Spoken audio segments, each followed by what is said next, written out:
Yeah.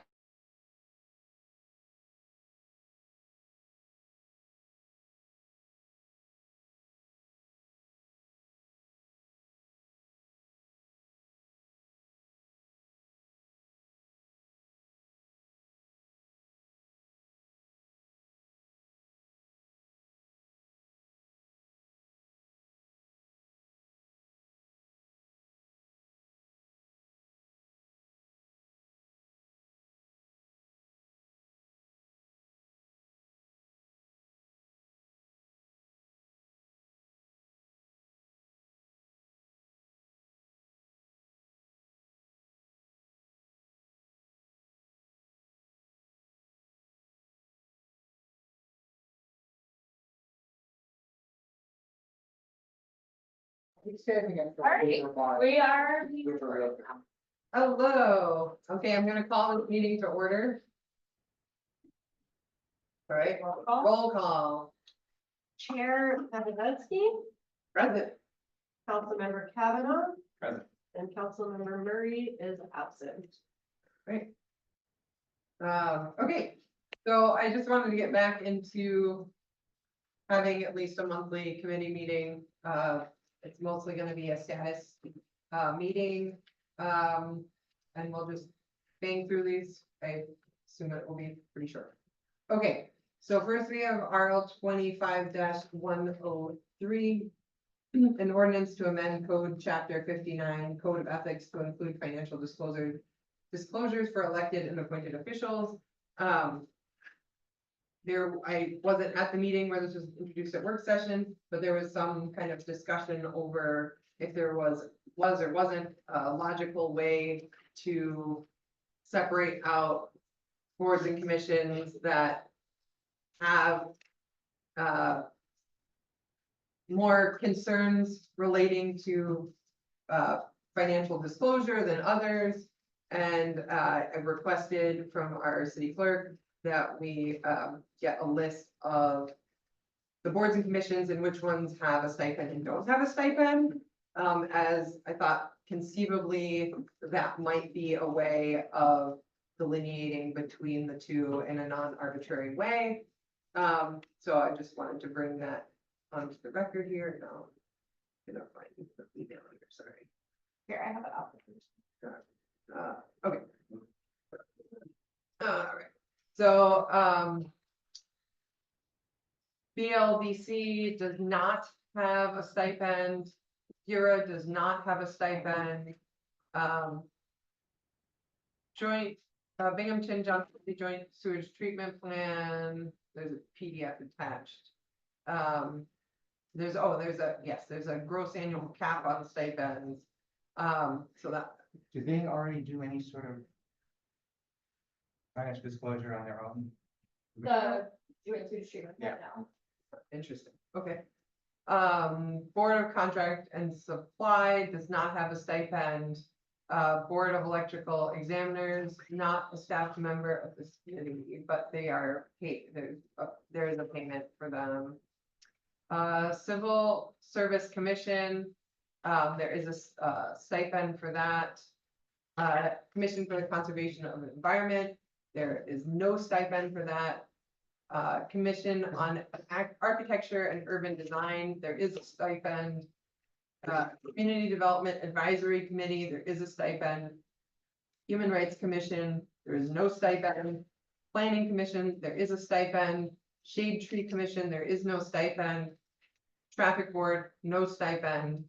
And Zoning Board of Appeals, there is a stipend. So many of the ones that I thought, seemed logical for a financial disclosure do have a stipend, but there are a few on here that I would think it would make sense for financial disclosure. So I do not personally at this time think that this is a good way of delineating, but I'm open for discussion. I just wanted to bring it forward. Is the way to first story. So Well, but yeah, if you're stipended automatic. Okay, I didn't. You receive a stipend oh, automatically, Here, and then the others we take, I mean, it's not like it's $100.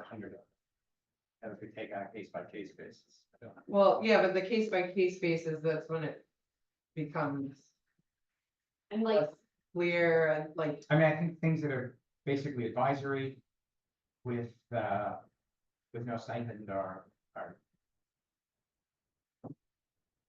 That would kind of be my one. how do you just, like, what do you see as the decision tree to get you to Well, I what guess- it is, what is advisory versus, like, Well- advisory meaning that then it either has to go to the mayor or to council to make a decision, or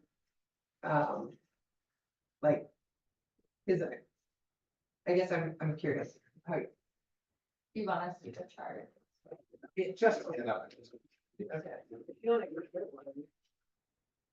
I mean, like, for example, PLBC and Borough make massive economic decisions. They Sure, don't not so receive- much anymore, but the Okay. LAC certainly does. But still, like, they're, So that would be, yes, and even ones that are vaguely advisory, like, let's take the Commission for the Conservation of the Environment. that's purely advisory. Sure, but they still may have reasons to issue certain opinions that are influenced by their financial disclosure statements. So like, if, for example, someone from the Commission for Conservation of the Environment is an employee of a company that is offering some kind of deal to the city related to energy savings, we would want to know that they have some kind of tie to that company or some sort of financial disclosure related to their relationship.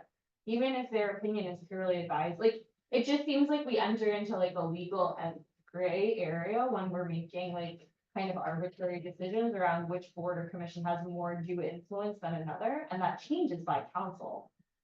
Because some councils don't listen to certain boards or commissions, while others take those boards and commissions quite seriously, and Well, I it think flux over time. It does, but yeah.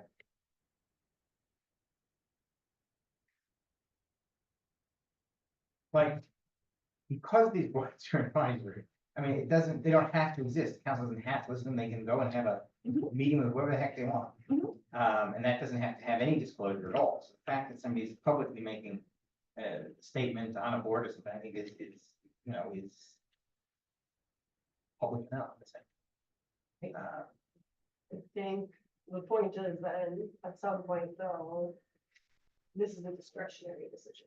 Yeah. Like, at this point, if you're delineating in that way, that is And a it would- discretionary choice. Yes, and it would be up to another council to make that decision. That could be part of the rules book every year, it doesn't have to be in the code, that's. But, and this is my personal opinion. right Sure. now. Yeah, I would just say like, I think the most, like, to quote Sophie Bergman, like, the cleanest way to do it is to just include all of the boards and commissions in financial disclosure, and then there's not flux every year over which board or which commission. Well, I think most importantly, because in this legislation, the clerk's office is named as, or proposed potentially as a housing structure for these disclosures, which I think is why we're especially tuned in for this legislation. It would create a brighter, clearer line and be more easily understandable and transferable from office to office in terms of ownership of the financial disclosures. Is what I'm imagining, not necessarily through my tenure, but over the long-term tenure of the clerk's office, is if the council is making a discretionary decision based on the makeup of the council every few years, then our records keeping is going to be very over the place. disparate. Yeah. Mhm.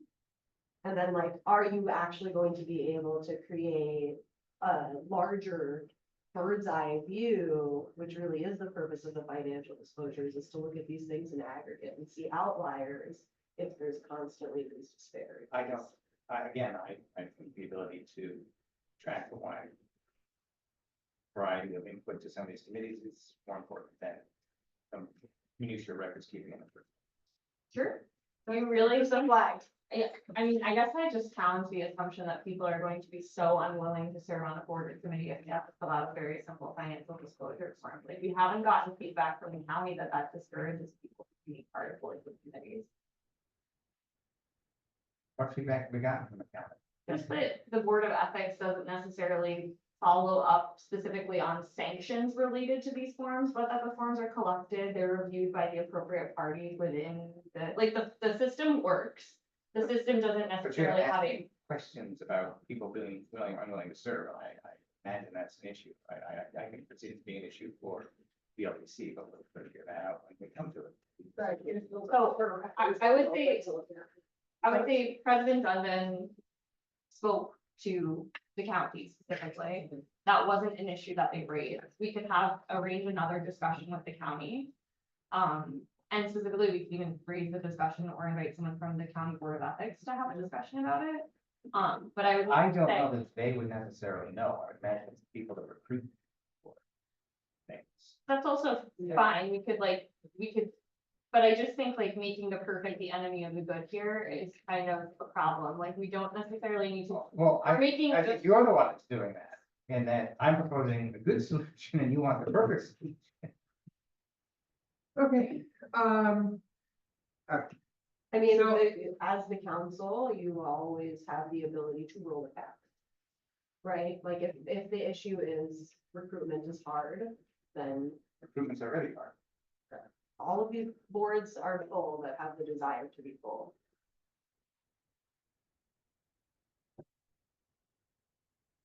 Because how long?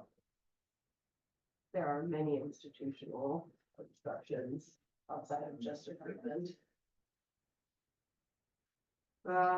okay.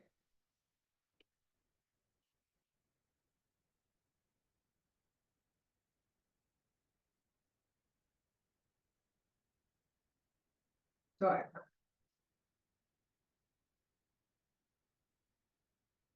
that was my main thing was to get this list on the record of,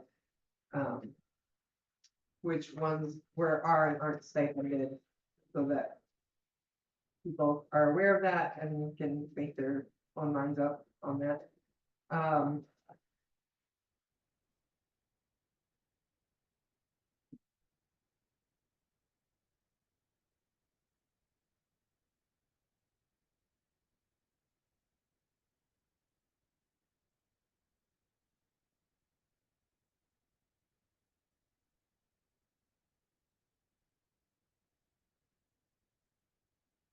All right, unions.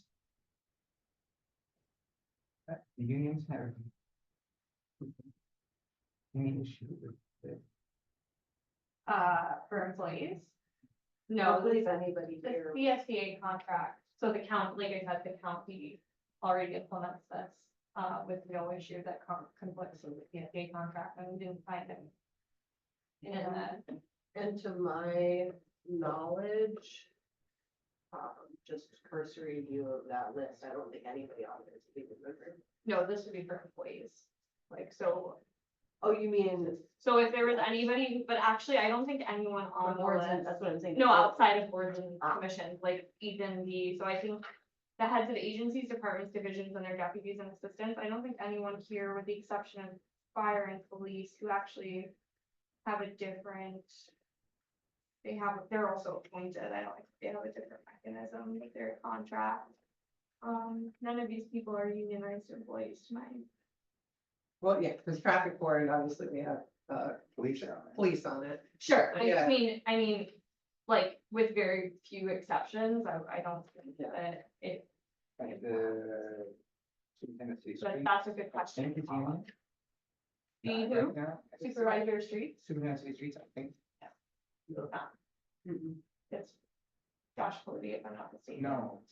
Branch brand. Either way, They split it. Right. Neither is that, it's not a unionized, Okay. Yeah. but I will double check on the police and fire, that's a really good flag. And I'm not sure, and I'm not with traffic board, I'm not sure who officially, like, the officially sitting there versus like people that come, it seems like it's. Sometimes we have 2 officers, sometimes we have 1 officer, that's not clear to me Do we always have- who's Do they all like, have equal voting powers? it's a good question, I never looked into it, I'm gonna look at the traffic board You page. can sometimes. Because I think people can send people as delegates, Right, I can tell you that. but so there might be somebody there that's different one week to the next. That's even, actually, I think that's actually a good thing in the sense that this makes the boards be more consistent, and clear about who's sitting on the board. Well, I don't know if there is a lot, because so on the board. So of the other Estimate ones make it- Apportionment, the individuals who sit on that board, I'm the secretary, do occasionally have to send designees or representatives, but they cannot vote on their behalf. Okay, They are Yeah. simply attending. in So- their place. Assistant Chief Ryan is pretty consistently at traffic board. He is who is listed, Right. on the website. So I, He's also already listed here. right. So, so I would guess the other guys must be voting. Like just, cause like BMTS comes in an advisory role, so traffic, where the traffic sergeant is there, he's probably there in an advisory role. He wasn't keeping close count on who's actually voting versus who's playing the supporting role. So the listed members, all of which are unexpired, are Megan Hyman as the Deputy Commissioner of Public Safety, John Ryan as the Assistant Police Chief, Ron Lake as the City Engineer, Josh Moody, Acting Commissioner of Public Works, and yourself as the council member. And then there are, and then the additional people, so then I guess the question is, since since there's been a discussion about the concerns of the advisors, there are advisory members that are not listed on the website that attend the meetings and prepare reports and advise the board on how to vote. So then does that extend to them, even though they're, I mean, anybody could be an advisor to any committee, right? Right. You could invite the Broome, as we did once, the Broome County Health Department was invited to a municipal and public affairs committee meeting, and we served in an advisory role. But their financial disclosure obligation would be to the county and not to us, because that's where they actually hold influence. I don't think every person who offers advice ever to anyone, has to be included. I think if you sit on an official board or committee, like it's official, it's listed on the website. There are X number of positions, the positions are either filled or unfilled. And whether or not the person comes or doesn't come, but they sit in that seat, like I think this actually offers an incentive for boards to be more consistent about how they list people on the website and whether or not they're official or not. And those people who are listed would be included, yeah. I think it's pretty cut and dry, not like I get that there are variances and exceptions, but I think we try to. Do we go over the form? Sure. So it has name and address, spouse and children, financial interests, looking at business positions, outside employment, future employment, past employment, investments, real estate, other income, gifts and honorariums, third-party reimbursements, debts, interests and contracts, political parties.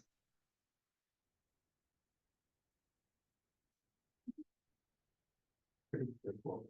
Yeah, And it does state on this copy for financial interests. Yes. And third-party reimbursements and debts, that those are categorized by range and not individual amounts of money. So either under 5,000, between 5 and 20, between 20 and 50, 50 and 100, over 100. Or not applicable. So kind of a flexible level of specificity. so yeah, I'm trying to, so.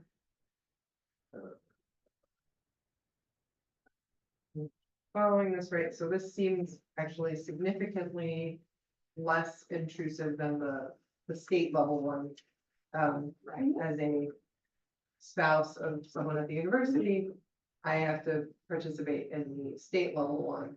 And I'm just looking at what I provide my spouse when he fills out these forms. I have to list all positions of authority. I don't see that in here. I missed it. So like, it doesn't have to be a paid position. So like I list every nonprofit leadership position I've had during the calendar year, is that, I think, yes, no, if Is you that go to here? 3 under financial interest, list any office trustee, directorship, partnership, or other position in any business association, propriety, or not-for-profit Oh, okay, organization alright. held by you, your spouse, and or. okay, okay, so that's pretty similar then. Yeah, And then investments, income, yeah, those are the three things you asked. I think the main thing are like the difficult pieces at the end, like Sarah said, are sorted into brackets. Right, so it's not like you have to provide. My bank account holds this amount here, this amount here, this amount here. More of an aggregate.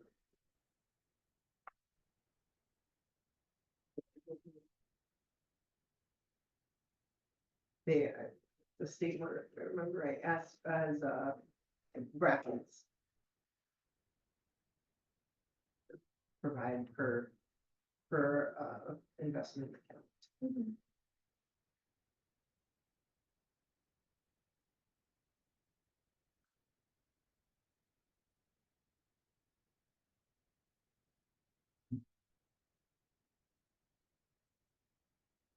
Okay, so it seems pretty comparable.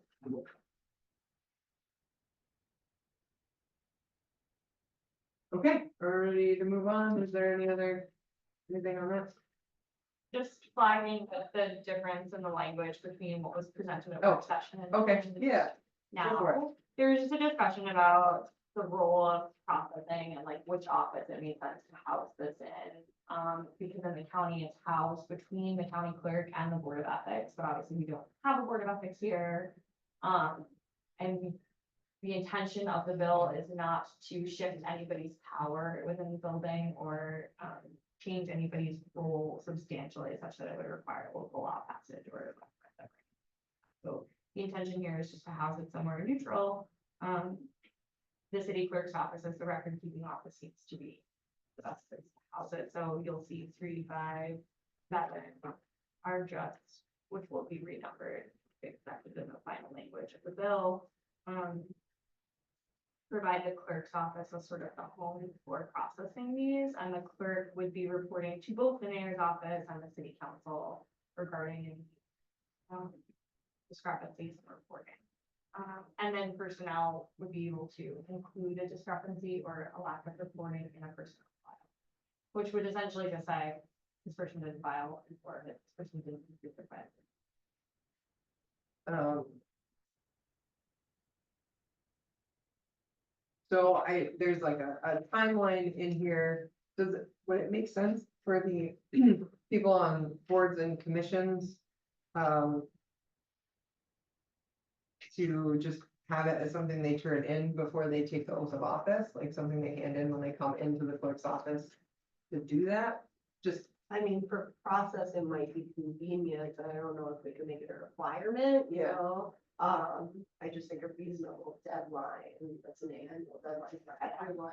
Okay. make it easy It's to easier. scan Okay. and take. And it's just a survey rate of the last year. yeah, So it's like, Right, most of that stuff, they should probably just be able to copy paste, and just modify things as they change. for your calendar and date for the previous year, that makes sense. Okay. Okay. Alright. All right, so, book rules, so last time I went over all the different things that I found in other people's rule books. Councilman Kavanaugh had pointed out that like a lot of what is in other people's rule books is just directly in our city charter. So, how much, our city charter also requires us to have a rule book. How much of it is just copy and pasting what's in the charter and how much of it is adding to it.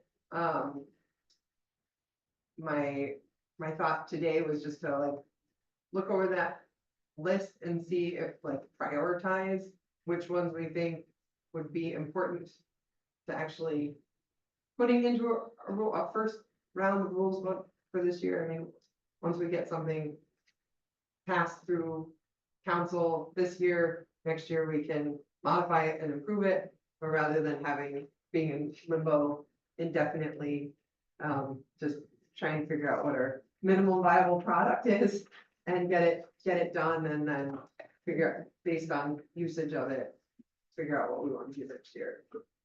Or modify as needed. So,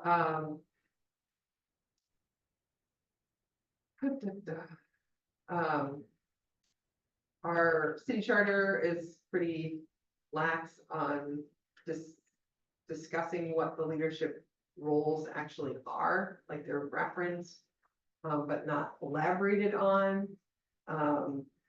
That conceivably could be something that goes into the rule book that might also help the public and the press and folks know who they should go to with what types of issues to highlight that. Some rule books have, well, I guess we'll just take it one at a time. So is that something that we being you as the person, think that that's worth putting into a first round rules book, or something to put as a potential future? It might be worth a shot to drive something. I mean, it's gonna council year to year. Yeah, Like where, yeah, previous council didn't essentially use their committees at all, so. yeah. So, like, you can throw everything in there you want, but in practice, it's gonna. Right, but I mean, my hope would be Media and the stuff. rules book actually informs not just council, but the public on how things actually operate, so that it is a useful tool of communication rather than a redundant copy paste from the city charter. Which is opaque and whatnot. So, okay, so we're putting it as worth a shot for now. Other people's rules, other cities' rules books, sometimes have a piece on press and how press is supposed to operate in regards to city council. Useful, not useful. Yep. What would you wanna see?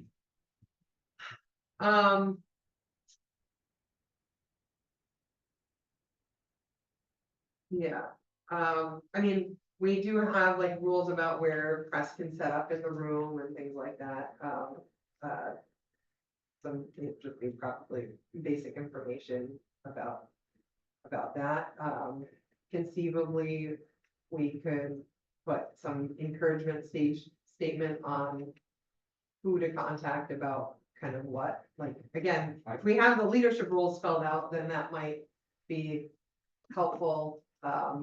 Even if it's just like in a press section to know, please review the leadership section to know who you should reach out to when you're issuing a story, so that you quote the appropriate, like reach out to the chairperson or the district person or the president or the majority leader. Like having some sense of those roles helps you know who really is the appropriate person to talk to. I would say, just a tiny bit of Yeah. feedback from the Yeah. cooler is, I think maybe a helpful delineation would be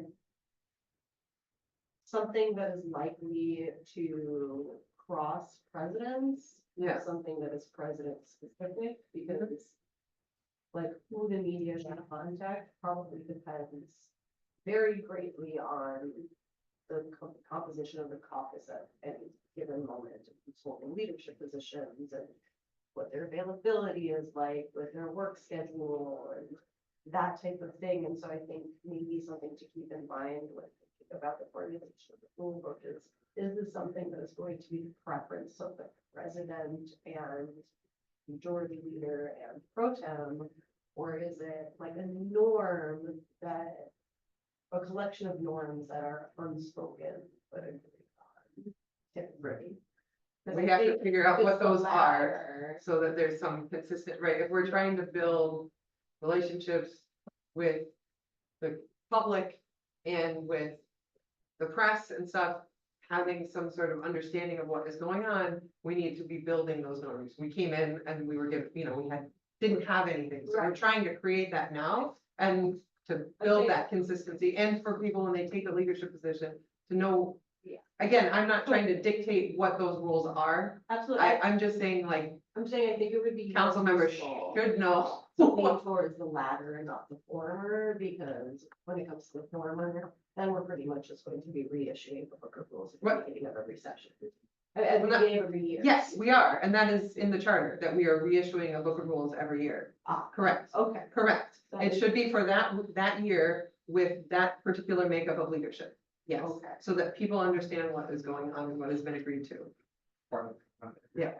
So. Yeah. Okay. Yes, that's the differentiation between the book of rules and the city charter. Is that it is an annual, like, we're past, like, it was due in March or something like that. It's just never. Yeah, Yeah. Do it is, yes, but that's the purpose, is to Yeah. help people navigate the change of leadership and have people on board and agree to a set of rules for the year. And as leadership changes, we'll modify it and change it to meet the new leadership. Then maybe that, if that's the goal, then maybe the most helpful version of this is more fill-in sheet, like a fillable form. You know what I mean? Yeah. Where it's like, here is how we want to communicate with the media, here's the main contact, but it's just a blank, and the president just fills it out. That way. It morphs with every person's preference. Okay, that's an interesting idea. So have a fillable form and then it would be on. Basically, you would have, Leadership of that year. yeah, the president, pro tem and majority leader. I don't know, I guess come to a committee meeting so that it's open and public. Just express their preference. And then share that version, because it's, the rules committee is, the primary task of the rules committee is to set those annual rules. The draft, again, because then it goes to council to be accepted, because it's the body accepting its own rules. So whatever comes out of here is just, Right, so maybe it's just a collection of categories that you would like to see fulfilled, that somebody else just fills in the names to. And then maybe that'll be a little easier to pass for me, if it's really going to be every year. then maybe Yes, it'll be a and I little mean, easier to and it pass from should- year to yeah. year. yeah. Cause yeah, it's wildly different. I'm trying to remember, I think it was Buffalo where I was talking to leadership. And in their case, like, our charter is very clear that the president sets the agenda for council meetings. But in Buffalo, my understanding is the majority leader sets the president runs the meeting, but the majority leader sets the agenda. Right. So there's very different ways that different city governments operate and what the leadership roles mean. Like, it's not like it carries over from place to place. No, What these, but here, the Yeah. goal is to cover the things that aren't in the charter, that is. right, Right, and so we really only have one special rule that we have tended to use, which is the president has reserved the right to vote last. yeah. Must go last in Mhm. our. But that's a special rule. We can have other Mhm. special operational rules if we feel we need them. Mhm. But I mean, it just makes sense that the majority of those rules do exist in the charter because we want them to be seen as non-optional. Yes, absolutely. I mean, that's. Yes, I mean, that was a decision that was made at one point. Yeah. Yeah. Um, So, So I'm trying to remember, I think the charter has stuff about where the press, we have something about generally, I think about the public isn't allowed to come beyond a certain line Right, during the. during meetings. I think that's already in the charter, but if we wanted to have more press instructions with how it relates to meetings, we could include that. I feel like probably the clerk's office predominantly deals with the media setup. right, yeah, they usually just arrive a little bit early. Mhm. They ask what's comfortable and direct them to the usual Okay. spot. That's So it's not, there's no issue. There hasn't been a problem. There hasn't been a Not a problem. problem that needs to be addressed. Okay, so I'm gonna put skip for a section for press. Let's see, Ohio, they had some stuff, details about, clerk, the clerk's role with meeting.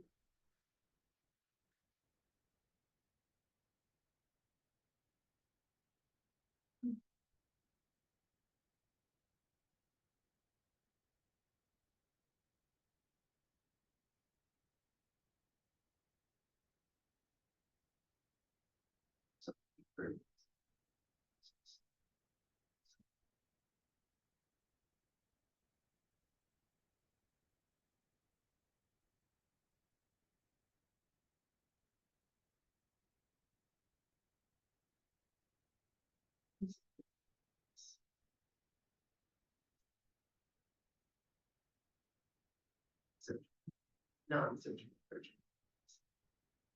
Um.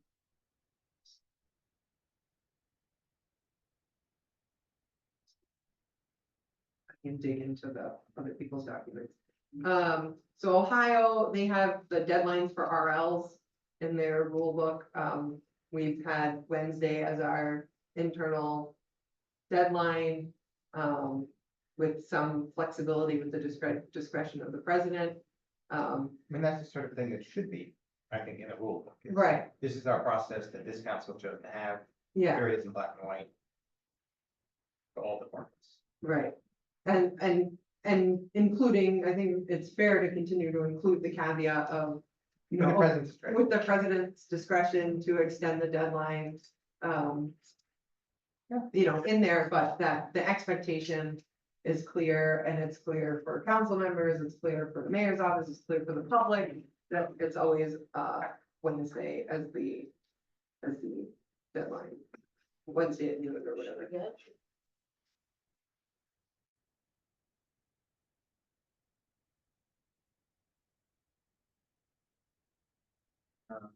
Public comment is already in, Yeah, so I think it has to be reserved, received by whatever time on the day of the meeting, right? Yeah. That's all, I mean, that's, could be in rule book, but we already have a charter. Right. So any of the processes that we use, that are along those lines. I mean, something that I know the president, the council had discretionarily used is like a lack of supporting materials, right? Like, Mhm. if the president receives an RL A that, naked RL. right, Yeah. that simply does not have adequate supporting materials for discussion. Yeah, I think that's a They great thing. may Yeah. choose not to include it on the agenda until that's Mhm. provided to us. so, okay, so, our, I mean, and in fact, including even our current forms in the rule book as this is the RL form that this council chose to use for this year. right, There are two. It also prompts us to review that every year and say, hey, did this work? Need to make any changes for the following year, blah, blah, blah. Right, I will. Word of caution around editing the RL form is that there was. Quite a bit of conversation around internal versus external RL Mhm. forms and what. Types of requirements each one should meet. And so I think that at least on the internal side, council would probably end up having to interface with the mayor's office on. What they're looking to see as well. for an internal one. Correct. Right. Conceivably, in our RL section, we could have some additional discussion on expectations for, community supported ones. I mean, that is on the public. Yeah. You know. I would like. to But you, think that you may be invited to speak, please be, prepared Right, for that, right? Like we had, people that submitted stuff and then didn't come in to speak. I don't know if they even, they received that was They- a choice. Yes. right, did they respond back that they weren't attending? Yeah. They did, oh, That was a choice. Yeah. I mean, this little heading could be edited potentially for the public one. It says requests for legislation may be submitted to the city clerk's office for possible consideration at city council work sessions. Incomplete or incorrect RL will be returned to applicant for revisions. Please include as much supplemental material as is necessary to substantiate the request for legislation.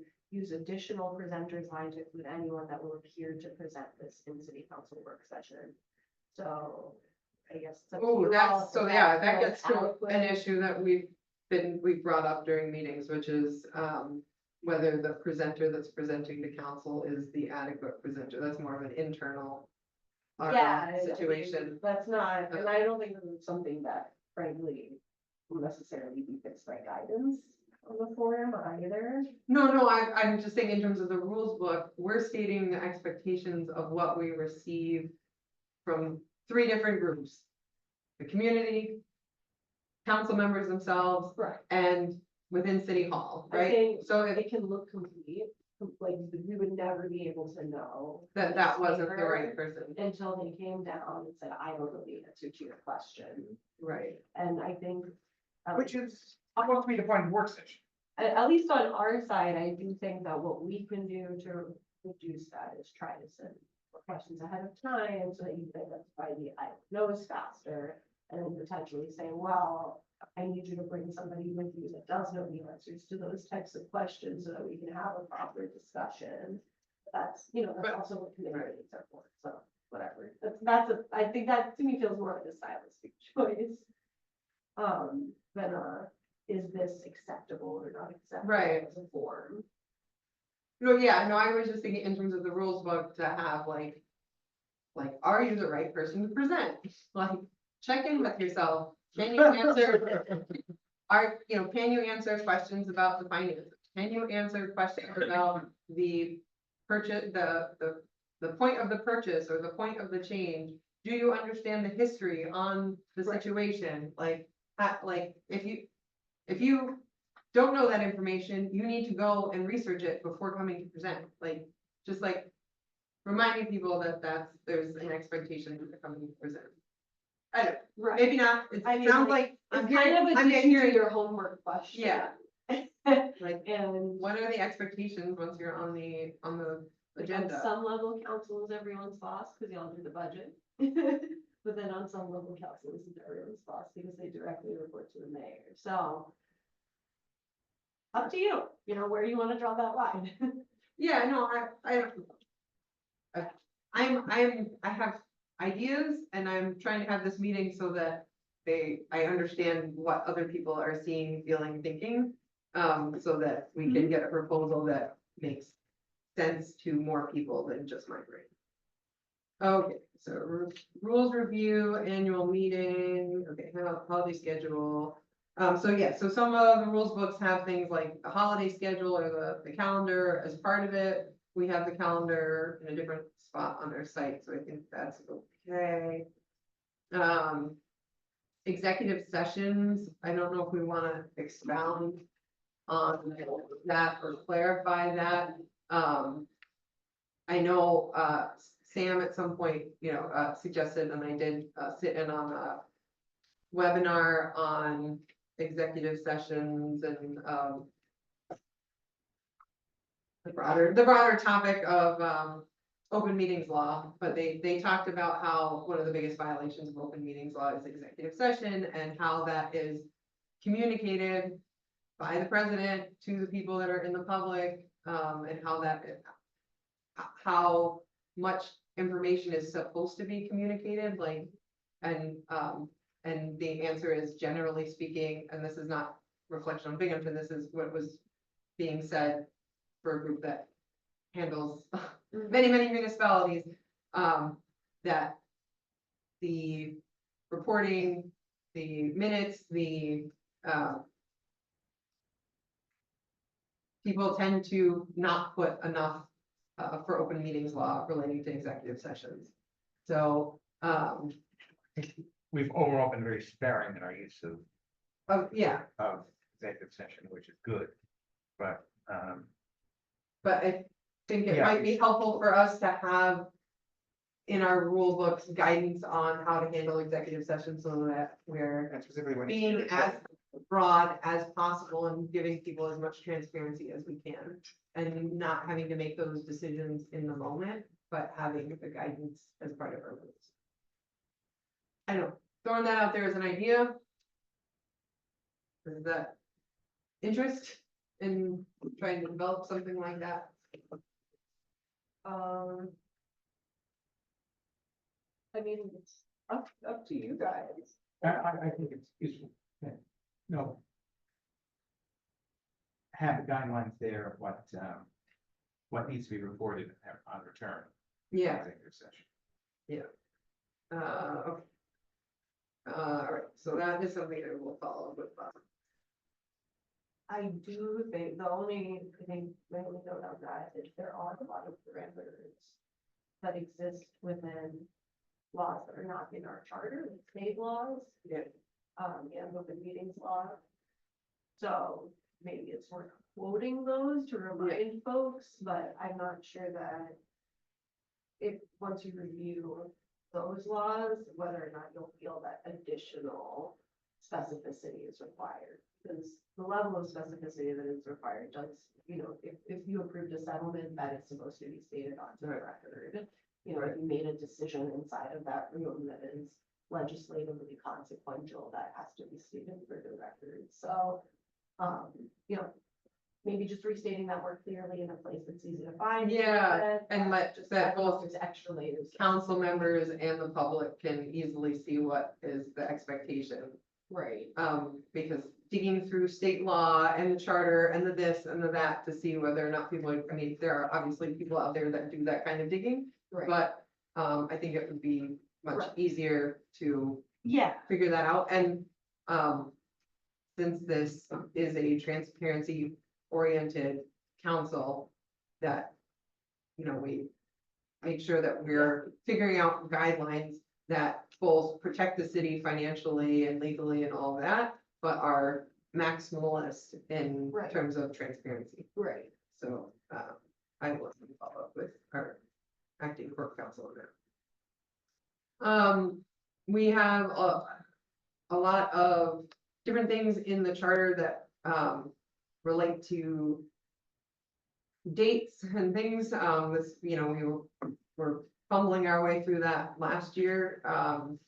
But potentially we put it into the rule book, like the comptroller's reports, the court counsel reports, the things that are due to council at different times, right? We passed the ATV law, right? Which requires a report out, I believe, in August. So having in our rules book included like, hey, these are dates and times of update of things that either we need to put out, right? Like the salary stuff for the clerk's office, the mayor, council, all those, like there's certain deadlines that are in there that we have to take action, but then there's the auditor's report, like there's a number of things. I think there's stuff from other chapters that relate to council and the charter that are important, like you brought up the traffic board, decisions, yeah. the traffic board decisions that have not been following the appropriate process. So even though, yes, those are already in the charter, bringing them into the rules book will make sure that they're on people's radar as being relevant to us, because I don't expect everyone's gonna read the whole Right. charter. I mean, maybe It's Robert at will, least having but- it sprinkled across 900 pages. yes, Chart of who owes what to whom when. yes. Okay. Yeah.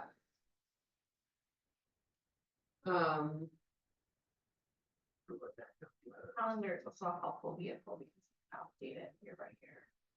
Which is Except like, which could also include helpful things like, local laws and referendums to do the state law. Yes, that would be a good one to have on the calendar.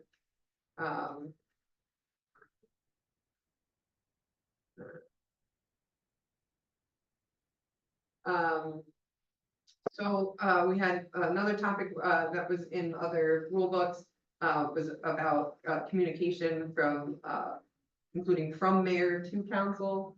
As we know, council, we have lots of meetings, everything is public. It's the executive branch doesn't have to operate that way. So, and we post our agendas 24 hours in advance and all of that, like that's structural things. One of the things I noticed, and we have been generally been, receiving these, so this is not an attack or a complaint, but I have seen it in rule books that they include that the mayor has a certain kind of timely manner for certain types of categories of updates on city issues. Typically it's relates to fire or police matters, which again, we have been when there's been a shooting or a major incident, we usually do receive it within 24 hours. So weirdly, But- my piece of advice would be that that sounds more like a law. Because the book of rules doesn't apply to the mayor, it applies to council. So if you would like to offer guidance that includes the executive branch, I think that sounds more like a law. I mean, like, you could write it in, but he would be perfect, any mayor would be perfectly within their right to just fully ignore it. So- Yeah, I mean, my hope would be that if we can figure out the communication stuff, that it's something that we can get kind of buy-in on. And again, with this, in this case, like, this is being done, Right, so this is me. as a nice thing, as opposed to being, this is a normal expectation of how the branches should work together. Right, so right now, it doesn't even present a structural issue, but But I'm sure there's other types of communications that we don't get. we don't get, so Well- I don't wanna get somebody. Planning projects. like- I would, yes, Well, but the I- point of this is to be a backstop for future Yeah. situation where somebody is maybe less willing to Yeah. share that information. Then this would not be in any way compulsory or binding or Right. even apply to. the but it would property. be clarifying some norms. And there would be a formal record of the past rule books to say, yeah, you're being not so nice because look, this was how things were done. And right now, I think at that point, though, that's exactly where you're hitting the nail on the head, is all you can say is you're not being so nice. Yeah. Like, that's where. well, I mean, the thing is, anytime a new person takes office, they don't have any of the history, they don't know the norms, they don't know the expectations. So I mean, there's have also- they, inadvertent slights happen frequently. And to have some sort of record keeping on what is considered our norms. There's already varieties of it should be available. Copies being sent to the clerk's office that are not. Right. That was accurate. So, Okay, so it sounds like, right, for communication that we're gonna put a skip on this, because we're saying there's, maybe I don't know, not, we not, skip it, but- or not a top priority for a first year attempt. No? Or it just means that, it might mean that like, that's a priority, but the rules book might not be Be the the place place that you for do it. get out, right? Because like Sarah said, there's only so much that the rules book can accomplish in terms of. If you wanted some teeth No. behind that Make it- potential. Okay, But to Robert's point, I actually think there, you can use the clerk's office as a great way for asking for more records when the deadline is associated. Because, I mean, they're already, I mean, there's stuff already throughout the charter Right. of plans and reports and stuff that is supposed to be coming to the clerk's office Right. as part of the process. And those are No. outside of the rules book, but there's Right. still It's- things you it's- could demand right. on the floor, Yeah. right? Yeah. right. Yeah, no, totally. Maybe we can make a compilation. of Yes, stuff. that would be great. Everything that is owed to you guys would be a good thing for us to know. We don't even know what's owed to us, but, Yeah. yes, we can work on that. I only work with documents I know exist. Okay, so, one of the Ohio rules books I was looking at, their process for meeting cancellations. I don't know, do we have a process? What happens when we've needed to cancel meetings from your side? I think the only time we've ever canceled a meeting was due to a lack of quorum, which is Yeah. kind of something you find out on the board.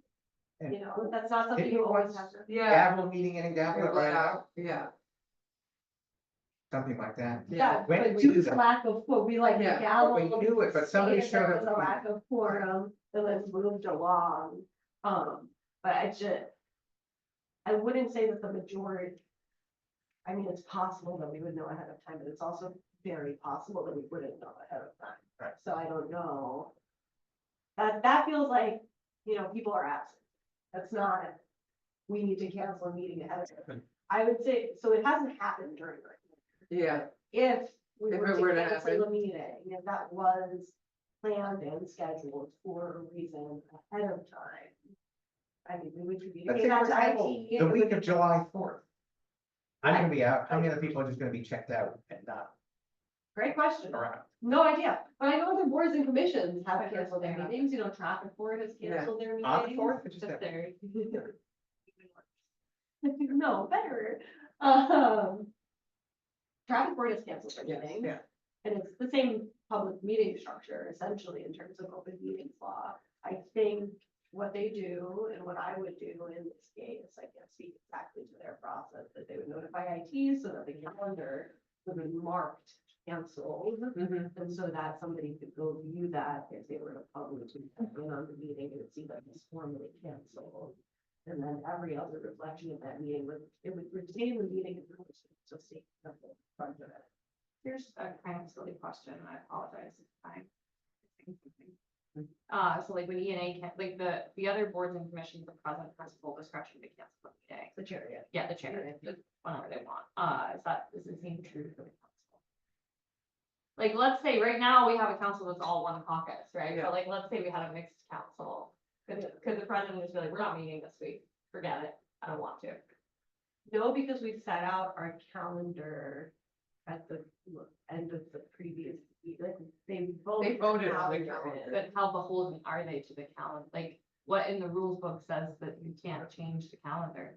Like, what if, for example, everyone in City Hall got chickenpox and we had to change a whole week or 2 weeks or 3 weeks calendar, or if we had a snowstorm, or I'm just curious. I'm not Yeah, trying to no, I create know, more that's, complications, no, I'm that's, just I mean, curious. that's what we're trying to think through is like, what does the cancellation look like? and- Cancel process, all right. Or like, what does the calendar mean? ultimately? Yeah, Yeah. Like, do you need? because, Do you need to vote on? because that? the Maybe you president, don't, like, the maybe you president can't have a explicitly can always add meetings. Right, Right. so maybe it is fully, I think the answer might be simpler than I'm making it, but I I should believe, just I figure mean, it out. council members, certain number of council members can call a meeting no matter what, yes? Yes, there is a rule in the charter about that. I have to look it up. to I need quote to. it. But there is a rule in the charter about that. Like a certain majority of council can write a letter. Something like stating- that, yes. Yeah, something like that. That would be good to know. It's in there, it's pretty clear. It's not- Yeah, I just have never used it. Right, and I don't know that you ever would, But but as you far don't as wanna, canceling, you I don't don't wanna think, be, Yeah, I don't think there's a cancel process in that. right. I know, I didn't remember there being one, because obviously a president can always add a special business meeting at any time for a specific purpose. But,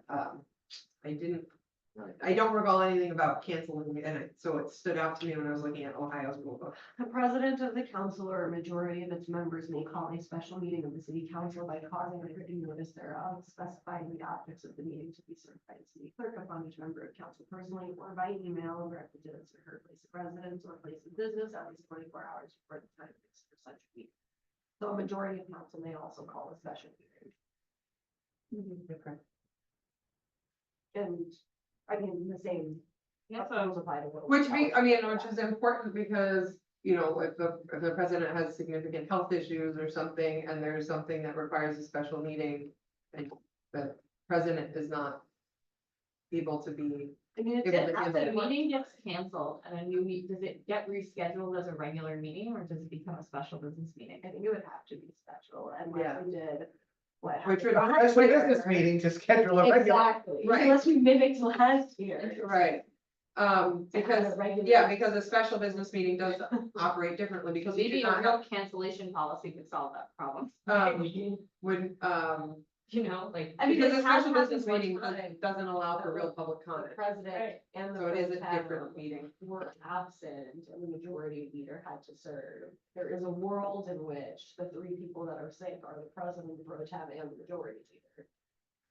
It seems unlikely, but I guess that world is.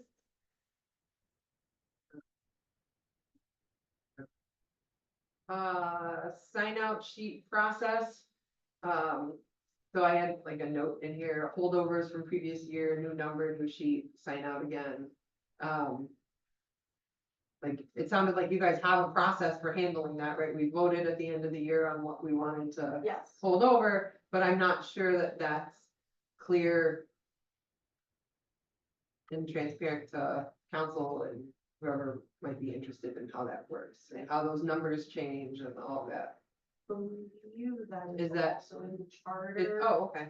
Um, The whole, The the roll- voting, the roll, the vote for the rollover is there, but not how that actually gets operationalized, other than the vote, right? Like the actual process isn't there. I mean, like, what other parts of the process would you like to be more specific? about? Well, like how that there's gonna be a new number, there's gonna be a new sheet, and that council members have to come in and sign it. Okay. Like, cause you signed it out, you already signed it out, and now you've rolled it over, and now you may not realize, hey, I have to go in to the clerk's office and actually sign a new sheet out, like. Right. Sure. Like, I didn't realize that was the case until we had a conversation about it, it was like, what's happening with these, and it's like, oh. And I'm like, why are they all blank? Because they're all. Because they have a new number, even though they were close to sign out when they were held, they had, Right, so sure. I remember being confused by that, so. I mean, Maybe other or if everybody wants the opposite can be written into the book of rules. Yeah, to say if anyone, you'd have to remove your name if you no longer want it on there, because that would be my inclination would be if your name was on it. To me, The previous year. the you starting placed fresh it. is good because it forces. People to this is- check it out. Everyone to read. It it. forces to reevaluate. Yeah, Whether or not. which is fine, I you're just, willing people put in need the work to know that. sufficient effort, People need to know that their name is no longer in the thing that they thought their name was on. Yeah, Okay, all right, so do we think that's worth putting into a rules book? Yes. Yes. Okay. How, I don't know, and this would be a Dundon, President Dundon conversation, but if we want to include something a little bit more detailed on how things get assigned to, committees, because there's been different things, there's been where we voted to send something to committee. We've had kind of chairs request things be assigned to them, and then we've had the president decide, so like we've had kind of all these different forms, and I don't know if there are certain contexts where we do want to do that public vote to send something to committee versus, and make sure that it's clear, like 99% of the time, the president just decides, but if there's, Well, if even we want to when have some it's sort of sent to committee, standardization of it's when we. already housed in that. Like, the president has already made the operative decision of what committee is housed under. Right. It's just, when you vote to send something to committee, the choice is, we want a focused session on this. Right. Not like, are we sending it to a Right. different committee that was originally assigned to? But I think it would be easier to put into the book of rules. Do we want to vote to make it clear to the public that we're having a follow-up meeting on the floor? But Yeah. it would be to say, like, the president Right. can't assign the committee at the outset because. No, he that's in the charter, he assigns that, but I'm saying like, To make the Like, agenda.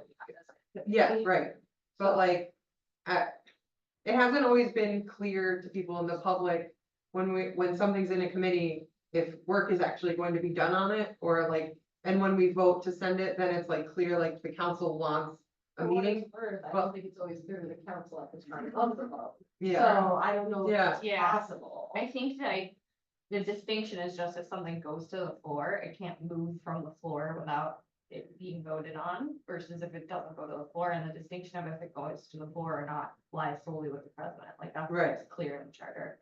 So it's like, I So- get the transparency thing, so but maybe we want something in the rules just explaining what those floor votes to send to committee mean. Yeah, To distinguish just it from like, well, it was already in committee and you're sending it to committee, it's like. Yes, we're asking the request, you're asking for a meeting. for me, yeah, right, like you're asking for further information. Deeper dive. I mean, or there's times if we wanted to get things just kind of out in the public and rolling yeah, and with the intention of that point for further discussion, right. so. Request.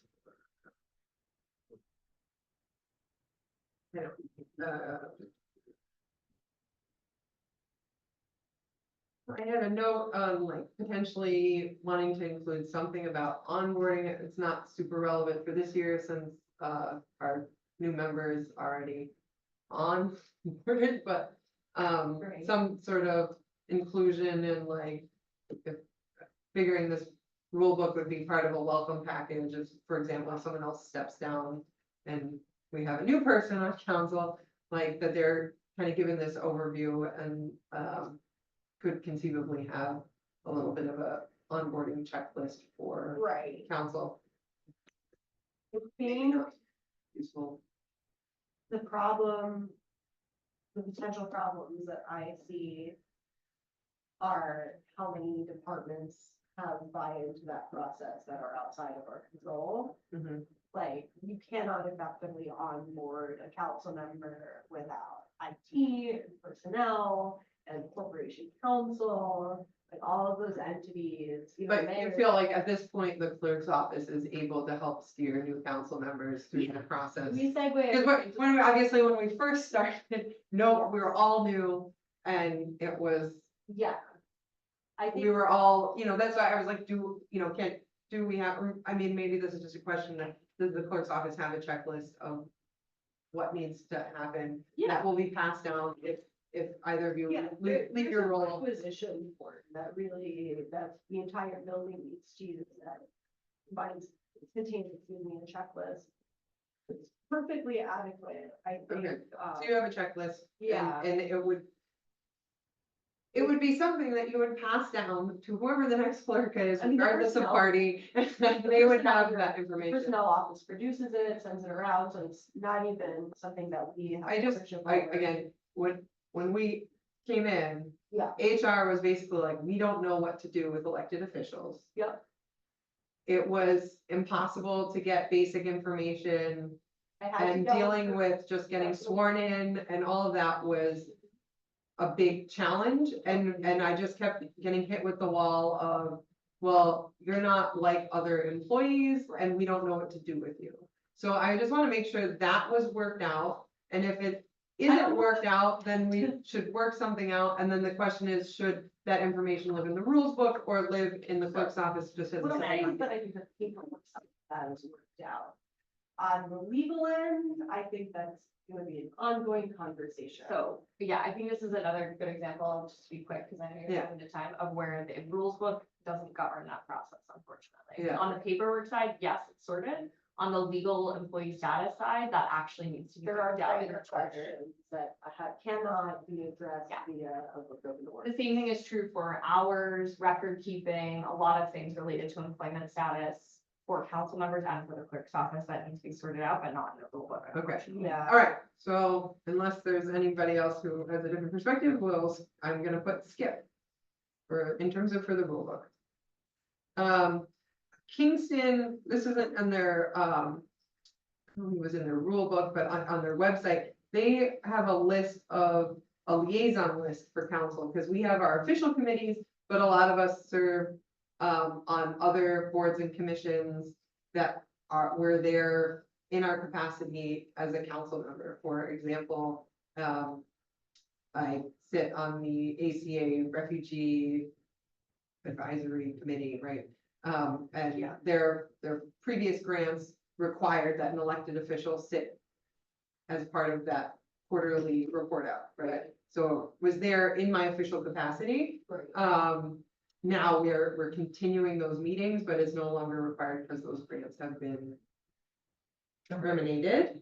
But there are obviously still refugees and folks and work to be done. So we're keeping the meetings going, but that's like an example of, advisory committee that I sit on, that I'm there entirely in my capacity as an elected official. Another one would be, with BMTS, I'm on the Pedestrian Bike Safety Advisory Committee. So, and I'm sure other council members are involved in other things that they are doing, that are not necessarily a city board or commission, Right. that they're formally in their capacity. And even Councilman Hotchkiss is our liaison to the sewage treatment. He doesn't sit on it, right? I believe it's also this like liaison kind of position.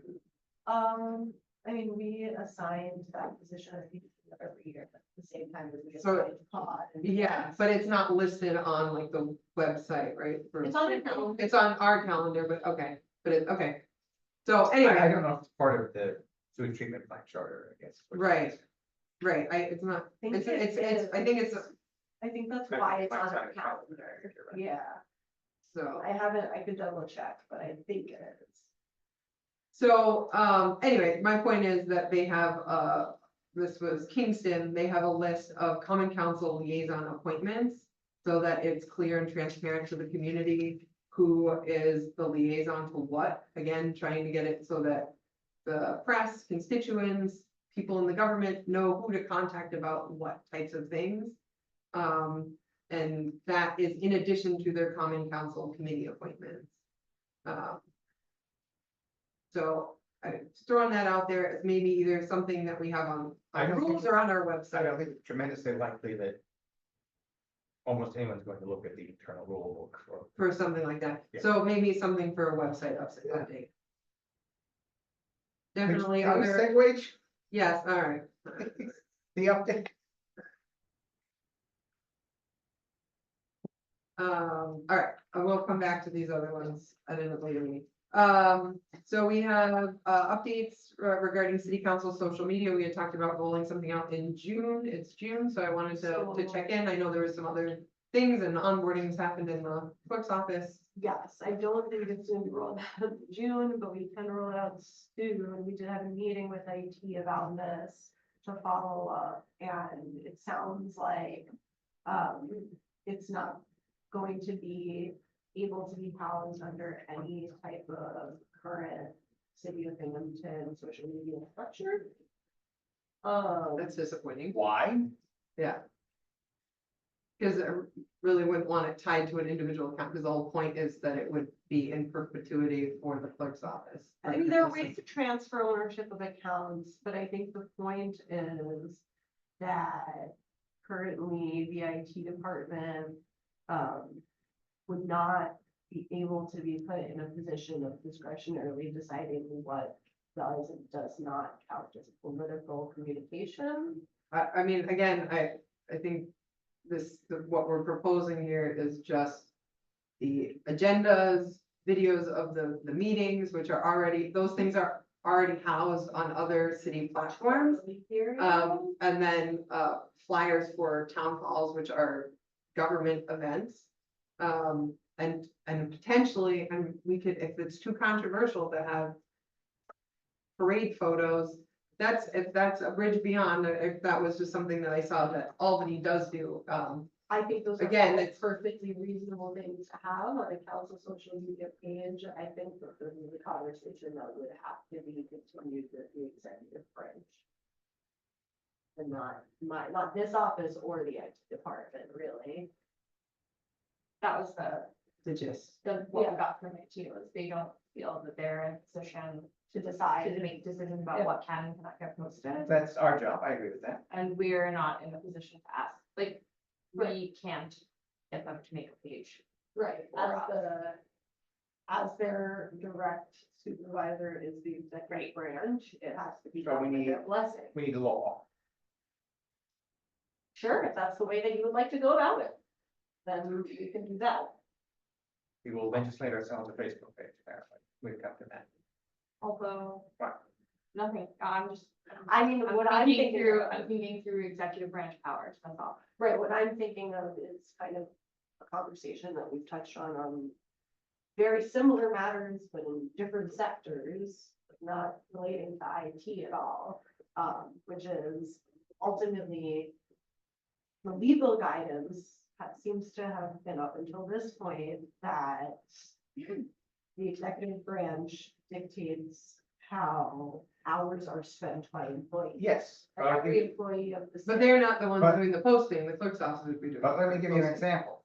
By law, city council gets badges to the building that must be provided and cannot be revoked. So by law, we will have a Facebook page that must be created and can't be revoked, Absolutely, if we need to do it that way. absolutely. Okay, I look forward to that discussion. well, I'm I don't know why this disappointed that there's a barrier, because again, this is not, this is not, Yeah, I just represent again, I don't think the barrier is coming from. no, anyone's office. I I just want that for the record. No, Yeah. I will Yeah. resume my conversations with the executive branch, maybe we'll be putting a resolution in.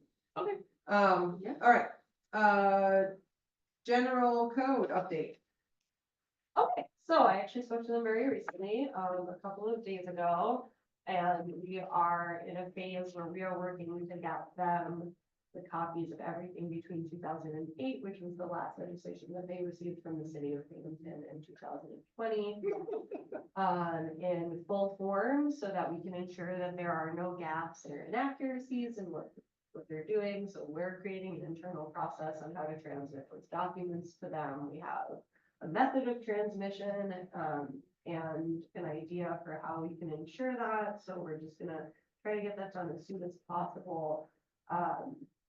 They represent, no, you're fine. They represented that, we had a couple of options and we decided together on how to time out moving forward. And I think the way that we're settling on moving forward is going to include them, a faster posting of all the legislation to be available to the public and internally, and then a follow-up of a more in-depth legal review on their end, since everything has already received initial review from our corporation counsel.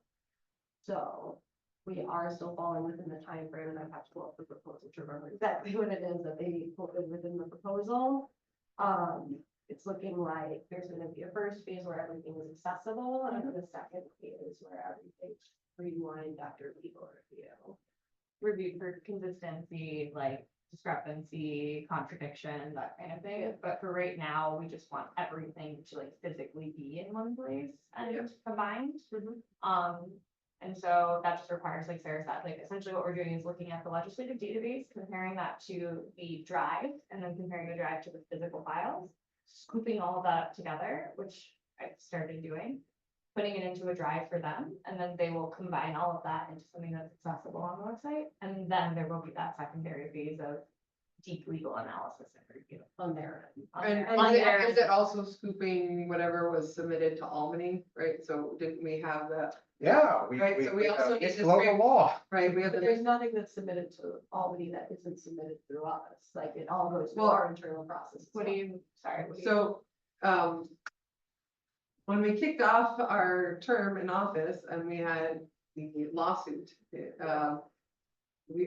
there was a law that was filed with the state that was not on record here at the city. Well, so there's two different types of. And so I just want to make sure whatever we filed at the state, which is what the judge ruled was to be used, is also getting to, Right, so there's two different types of on record. On record, like it is on the website and it's posted under permanent legislation that can be accessed. What it wasn't was In the- incorporated into the charter. Okay. Because the charter hasn't been Okay. getting updated with language updates.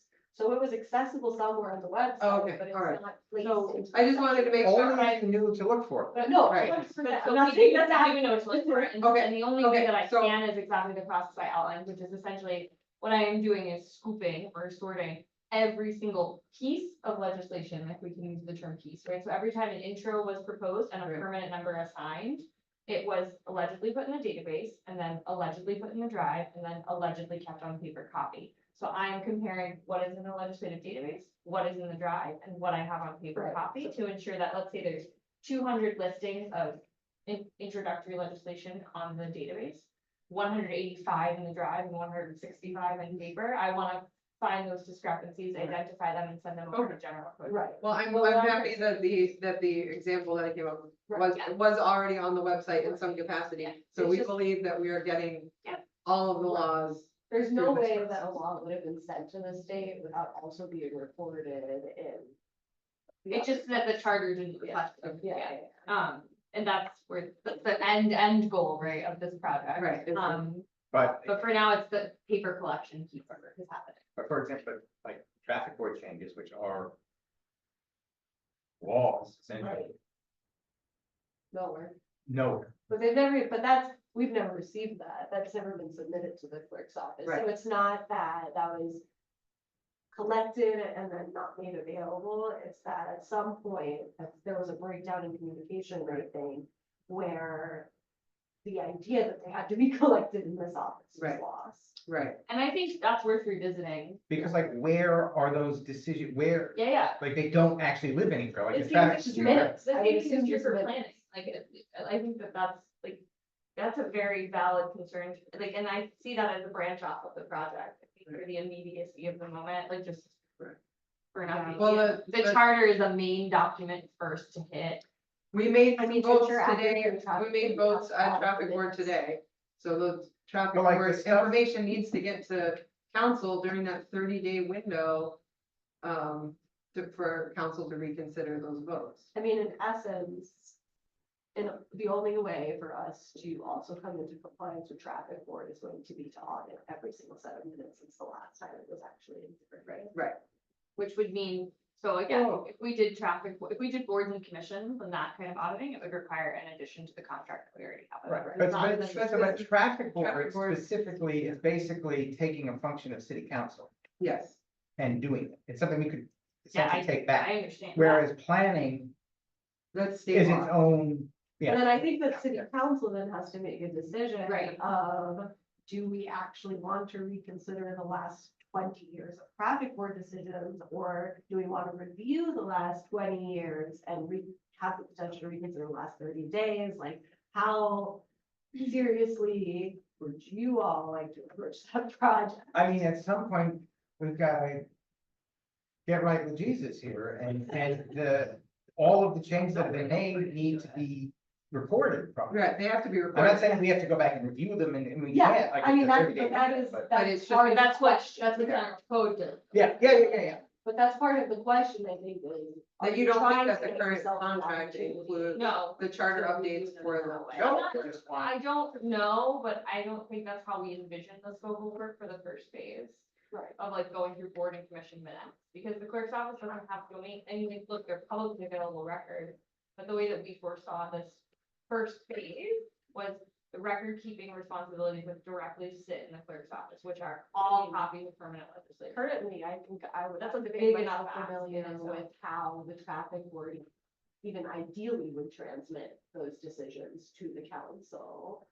Do they go on a business meeting agenda?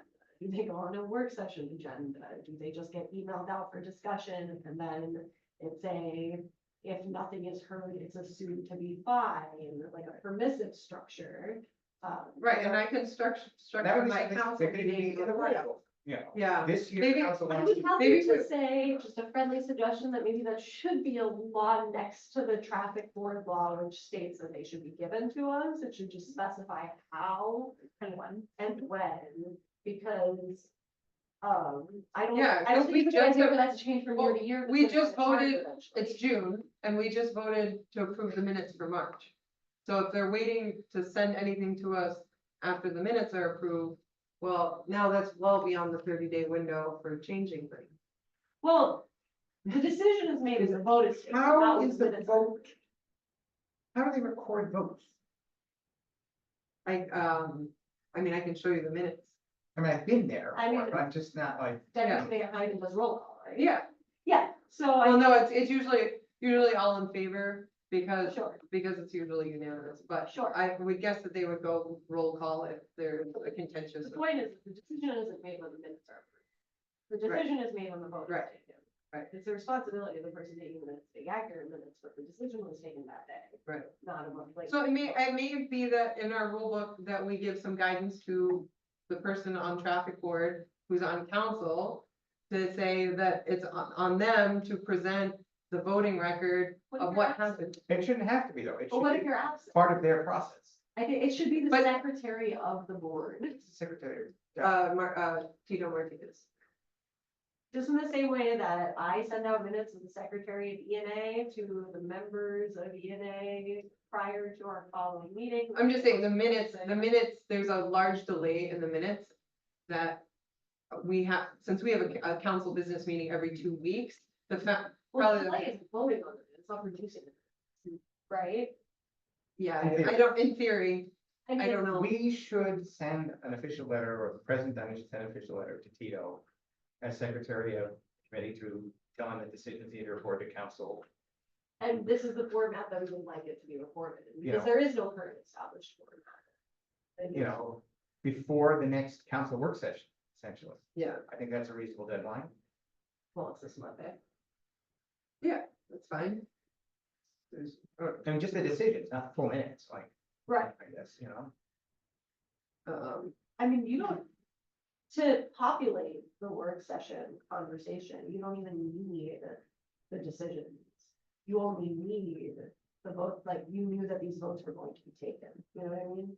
Like, I wouldn't need to put it on your agenda for discussion, I don't even need to know how Travis board went, I just need to know what Travis board considered. Right. So Which even was if up we on- didn't have minutes available. Right, well, you have the agenda. Right. You have the agenda that's up 24 hours before the meeting. So, I mean, in production of the agenda, even the secretary can send over, these are the topics on for consideration, and you can put each thing on the agenda for work session. Just if the minutes production is the delaying factor. Right. I don't know. So, okay, it sounds like something, going back to the rule books thing, something relating to traffic board. And maybe it's, might need to be, something. And this is not a small issue, I mean, this generates significant constituent Right. interest and complaints, and why is this stoplight like this, or why are we not having, I mean, it's a significant continual issue. Right, right. Just the type of thing that it is on a case page, I guess. All right, so that was our general, so do we have these, with the timeline, do we have any notice of when? Like this, like, So I'm going through it now, like the Yeah. process. I'm hoping to get this aggregation done by some point next week. I like honestly can't tell you how much time it's gonna take, because the digital I can probably have done, like I just got through 2008, 2009 in like an hour. I can get the digital probably done by the end of today, but I need to go against the paper records. And there's discrepancies already between the digital records. So I just need to make sure that like the 25 missing files are a result of like misnumbering and not like 25 actually missing pieces of So like. when did this become an issue of? Are there gonna be a handful of these, do you anticipate that, like, we don't know if this actually passed or not? I hope I not. don't know, but I don't wanna jump ahead yet and make any kind of speculation. What I will say is that once I have all the digital aggregation together, I'm just gonna send that over regardless, and just so that they can get started. Mhm. And in the meantime, I will work on solving the discrepancies. Like, do you know what I mean? Like, I want them to have everything we do have, and then Right. I will be able, I'm tracking it in a separate sheet for myself to be able to work. through the So in discrepancies. the digital file, But so the idea is to get a meeting in with the executive branch within the next 2 weeks. Yes, right, sorry. Go ahead, update the. who retains the actual physical piece of legislation? Clerk's office. Yeah, no matter what. So if something was not put in the charter, but whatever, Mhm. you would be relying on, does the physical piece of paper exist with the recording of the Right, so like, votes for the meeting and the mayor's signature, Right. veto and override? right, so like, let's say I go through I'm looking at a file, like a file folder in our, let me, it's right, so I have the list, which is already completely randomly named by this previous clerk, so first I need to find some consistency in naming conventions, just 'cause that makes it easier, but let's say I'm missing permanent ordinance 0905 through 09, and it just jumps to 10. I'm sort of like, okay, I checked the ledge database, I don't see 09 through, or I don't see 5 to 9. I checked the drive, which is where like the actual scanned copy piece is there, I don't see 5 to 9. Then I go to the paper copy and I try to see if I see 5 to 9. If I don't see it across all three, I go back to the agenda of that time period to try yes. to ascertain, did those things disappear for real, or did they disappear like across three platforms for some reason? Because that has happened where someone is asking to pull a piece of legislation, right? And I can't find it in the drive, I can't find it in the database, but I can find a paper copy, or a paper copy just. So, and then I go through the agenda and I find out that was a misnumber or whatever. So rather than waiting for me to do that for 12 years and not give general code anything, I'd like to give them access to all of the digital dump, so to speak, that I can, while tracking for myself, what do I need to go back to? And doing a cursory search of the paper copies, just to make sure like these are easily pullable, identifiable. So I'm probably gonna need about, I think, a week to just get all of that dumped together. It won't be perfect, but the intention is not to be perfect on this first scoop around, it's just to gather as much potential data as we possibly can. Right. And to find the largest swaths of. Just a friendly reminder that the original performance schedule had submission of organizational analysis within 80 days of contract signing. then submission of the editorial and legal analysis manuscript following that within 180 days of the receipt of responses to organizational analysis. Submission of the draft code within 145 days of receipt of responses to the editorial and legal analysis. So we're gonna finish this by the end of our term. I would anticipate, be great, that by the end of this year, There we should would be probably. advancement, but the- not completion. No, I mean, I will optimistically say that I hope to have this project complete by the end of this year. We are moving This piece of this project, Yeah, to be clear. yeah. We are moving at the quick end of every one of these. City has this many days for review pieces. So I hope that speeds it up a little bit. Yeah. And they also, we did distinguish during our conversation on the general code recently that availability and completeness are not necessarily the same thing. Like it will be available in a certain form before it's considered to be complete. So that's that as well. Okay, final, piece here, update on, council chambers accessibility. Yes. This is something we started talking about last year, when we were, sworn in, there was issues of accessibility even for our swearing in. It's something some of us heard about from our constituents, and when we were running for office. It's something that we're having challenges reaching people, but a big thank you to, Sarah for finding somebody to come in. This past week, we had a disabled accessibility assessment done for getting in and out of council chambers. That report is not complete for today, but we did get an overview, and I'm gonna have Sarah read it in. So this is from Megan Olmsted, who was kind enough to provide that assessment to us on very, very quick turnaround. Thanks, Megan. And she's, and her, just credential wise, she Yeah. did, pass a training at Portland, I think it was SUNY Portland, relating to administering these assessments. This is, She's the System of Care Project Coordinator, the Broome Includes Coordinator, and the Broome Includes Coordinator for the Broome County Mental Health Department. And I'll just quickly read the statement that she passed along. An inclusive assessment was conducted on Monday, June 9, 2025, looking at the parking, entrances, elevators, stairs, restroom, and council chamber meeting room to assess accessibility. Due to safety procedures, the entrance for those attending a city council meeting is different than those mobile enough to take the stairs. The entrance to the city hall building is open and accessible. Entry through a series of doors that can open automatically were found. However, limited parking options for those with handicap units was noted. The elevator used for someone in a wheelchair is spacious enough to accommodate them to the second floor where they need to be escorted over to the council chambers. The stairway to the council chambers is not lit well and could cause issues seeing the pathway upstairs. Both Yeah. male and female restrooms were assessed. Some minor changes can be made to the paper towel holders and hand soap dispensers in the restrooms off of council chambers.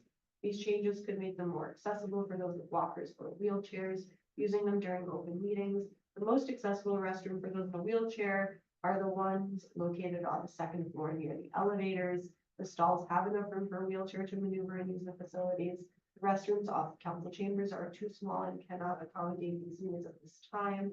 The City of Binghamton Clerk's Office uses first-person language in all forms of communication, written, oral, and digital. This office listens to their clients and wants to be as inclusive as possible. Some minor and major changes could be made to the city council chambers to make the city council chambers, more accessible for the community. A full inclusive assessment and initial recommendations will be sent to the city clerk, Sarah Dimhofer, and this committee soon. great, and, so we'll have the full report. Again, it's my intention to have one of these meetings at least once a month. Probably about once a month, as the goal. So, for the next one in July, we'll have that report to look at. And as it, was described, the reason that, I wanted to take this topic up in rules is that it impacts how our meetings are actually run, because both our clerk and deputy clerk are needed to assist people, so it is part of our rules and procedures in some Yeah. capacity, because of the workarounds that we have. With that, I'll take a motion to adjourn. Motion to adjourn. Second, all right, thank you. All in favor over All in here? favor? Great. Aye. Thank you. Thank you.